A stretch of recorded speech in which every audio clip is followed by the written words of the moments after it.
नमस्कार. आपण मनाचे श्लोक पाहत आहोत.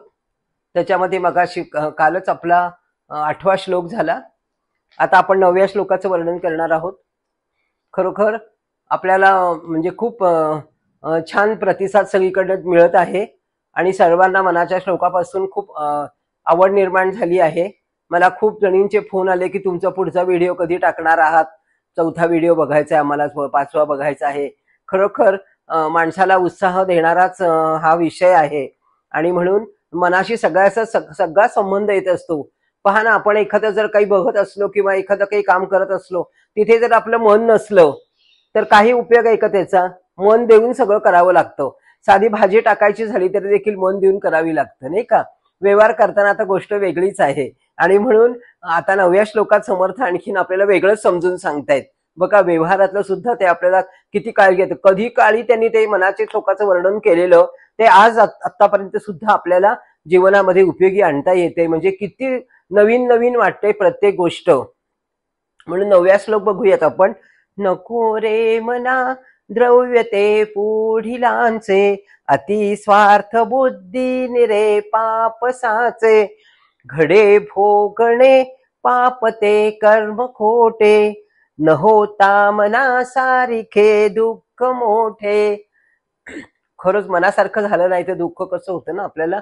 प्रत्येक गोष्ट मनाशी जोडलेली, बघा बरं, नाही का? आता समर्थांना काय सांगायचंय बघा आपल्याला, की मानवाचा एखादा मानव जर खूप विलासी असेल आणि त्यांनी जर असं विलासी जीवन स्वीकारलं असेल, त्याचा पैशाचा लोभ मग सुरू होतो आणि मग त्यांना असं म्हणायचं आहे की अनितीचा पैसा, भ्रष्टाचाराचा पैसा घरात आला की अशांती माजते.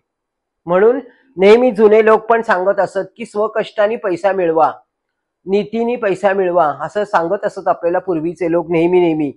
आध्यात्मिकामध्ये सुद्धा द्रव्यसूची अतिशय महत्वाचा भाग आहे.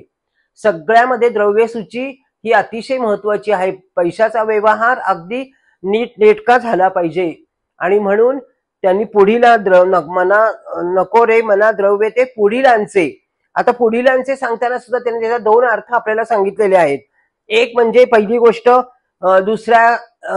दुसऱ्याचे द्रव्य नको, म्हणजे मला कोणीतरी देईल आणि मग मी त्याच्यावरती माझा बिझनेस उभा करील, किंवा मला कोणीतरी देईल आणि मग मी त्याच्यावर घर बांधेल.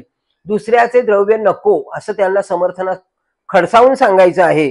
दुसरा अर्थ ते सांगतायत की पुढच्या पिढीसाठी जर संपत्ती कमवत असाल तर ते इतकं महत्वाचं नाहीये, पण त्यांना त्याची किंमत कळत नाही. म्हणून स्वकष्टानेच मिळवलेली जी संपत्ती आहे, जे द्रव्य आहे, ते स्वतःच मिळवलेलं पाहिजे आहे.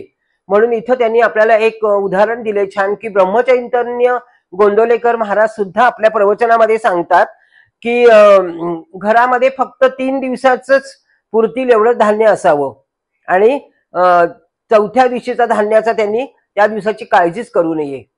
3 दिवस आहे ना जेवायला, बस 4थ्या दिवसाची काळजी नको, असं ते इतकं छान सांगतात ना.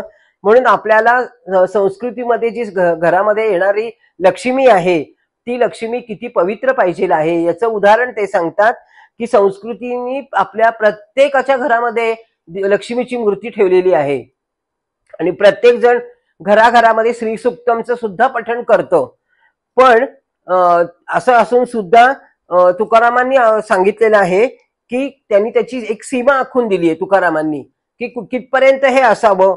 तर ते म्हणतात की जोडून या धन उत्तम व्यवहार, जोडून या धन उत्तम व्यवहार, म्हणजे धन जोडून ठेवा तुम्ही, पण उत्तम व्यवहार त्याचा असावा. त्यांनी सांगितलं की माणूस पैसे मिळवण्याचं एक यंत्र आहे. माणूसच पैसे मिळवू शकतो, त्यालाच बुद्धी आहे, तोच पैसे आणू शकतो, घरामध्ये द्रव्य मिळवू शकतो. आणि जीवनाच्या संध्याकाळी सुद्धा त्याला काय करायचं, सगळी संपत्ती बाजूला ठेवून त्याला हिशोब द्यावा लागतो. भगवंताजवळ हिशोब द्यावा लागतो त्याला. म्हणून अनितीने मिळालेली संपत्ती आहे, त्यांनी कधीही सुख मिळत नाही. येथील म्हणजे म्हणून समर्थ म्हणतात की येथील अवघे तेथेची राहते, जिथलं तिथेच वस्तू राहते. कोण काय घेऊन जाते? कोणी काही घेऊन गेलेलं आहे का आतापर्यंत? कोणीच घेऊन गेलेलं नाही. म्हणून ते म्हणतात की घडे भोगणे पाप. पापाचा एक अटळ असा नियम आहे की त्याचा परिणाम केव्हा ना केव्हा तरी भोगावा लागतोच. सगळा हिशोब संध्याकाळी जसं आपण संध्याकाळी वहीचा हिशोब करतो की आज काय काय खर्च केलं, तसं जीवनाचा सुद्धा संध्याकाळी म्हणजे जीवनाच्या मरणाच्या वेळेला सगळा हिशोब द्यावा लागतो. म्हणून मनासारखे झालं तर दुःख होतं. प्रत्येक कर्माचा हिशोब द्यावाच लागतो. म्हणून त्यांनी आपल्याला इतकं सुंदर एक उदाहरण दिले ना.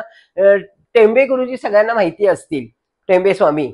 तर त्यांनी काय केलेलं असतं, ते ध्यानस्थ बसलेले असतात. ते समाधी लावता लावता त्यांना समाधी लागते आणि समाधी लागताना त्यांच्या एकदम पटकन लक्षात येतं की आपण एका आपल्या गावामध्ये एका वाण्याकडनं आपण जेव्हा पैसे जेव्हा सामान घेतलं तेव्हा त्याचे आपल्याला 6 रुपये द्यायचे बाकी राहिलेली आहे. ते तिथून समाधीमधनं ध्यान लागलेलं असताना तिथून पटकन उठतात आणि त्या वाण्याकडे चालत चालत जातात आणि त्याला म्हणतात की तू अमक्या अमक्या वेळची वही काढ.